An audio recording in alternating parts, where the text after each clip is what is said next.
ধরা খাচ্ছে পুলিশে থাকা আওয়ামী বাহিনী।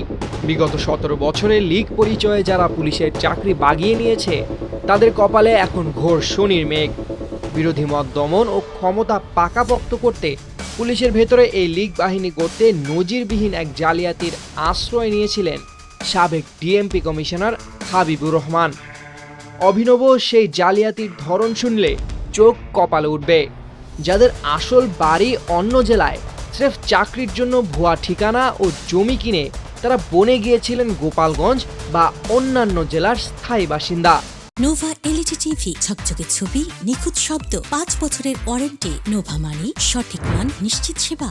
দৈনিক যুগান্তরের এক প্রতিবেদন অনুযায়ী গোপালগঞ্জ, ফরিদপুর, শরীয়তপুর, মাদারীপুর, বাগেরহাট ও খুলনার ছাত্রলীগ ক্যাডারদের জেলা কোটায় চাকরি দিতে এই মহা দুর্নীতির ছক কষা হয়।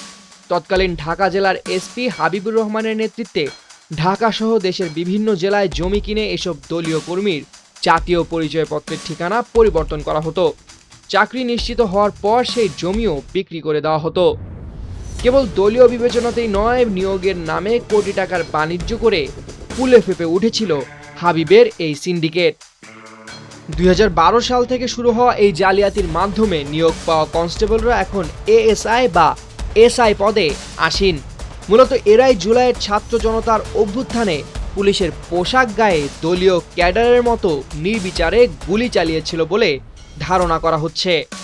তবে এবার এই ভুয়া পুলিশদের চিহ্নিত করতে কঠোর অবস্থানে সরকার। গত 15ই মার্চ পুলিশ সদর দপ্তর থেকে 64 জেলার এসপিকে চিঠি দিয়ে 4 সদস্যের তদন্ত কমিটি গঠন করা হয়েছে। ভুয়া ঠিকানা, লিখিত পরীক্ষায় কম পেয়েও মৌখিকে বেশি নম্বর দেওয়া, রাজনৈতিক পরিচয় বিবেচনা এবং প্রশ্নপত্র ফাঁসের মতো ভয়াবহ অনিয়মগুলো খুঁজে বের করতে 6টি সুনির্দিষ্ট নির্দেশনা দেওয়া হয়েছে। আগামী 15 এপ্রিলের মধ্যে এই তদন্ত প্রতিবেদন জমা দিতে হবে। নিরাপত্তা বিশ্লেষকদের মতে জালিয়াতি ও দলীয় ক্যাডার পরিচয়ে যারা পুলিশ বাহিনীতে নিয়োগ পেয়েছিল তাদের শেকড় উপড়ে ফেলার এই উদ্যোগ কেবল সময়ের দাবি নয়, বরং পুরো বাহিনীকে কলঙ্কমুক্ত করার ক্ষেত্রে একটি অপরিহার্য পদক্ষেপ। তামিউল জয়, 21 টেলিভিশন।